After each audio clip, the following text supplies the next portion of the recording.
হাট শুধু কেনাবেচার জায়গা না, এটি একটি মিলন মেলায় পরিণত হয়।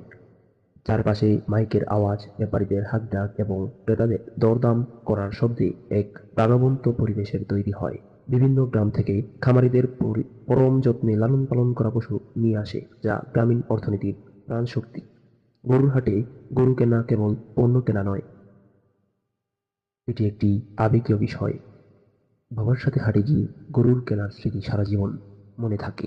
ছোটবেলায় বাবার সাথে হাটে যাওয়ার যে বিষয়টা, তা ভাবলে মনে হয় যেন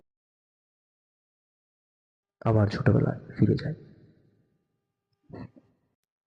কিছু পশুপ্রেমী মানুষ, যারা পশু কিনুক বা না কিনুক, হাটে তাদের যেতেই হবে। আর এর প্রধান কারণ হচ্ছে পশুদের প্রতি তাদের ভালোবাসা ও দয়া।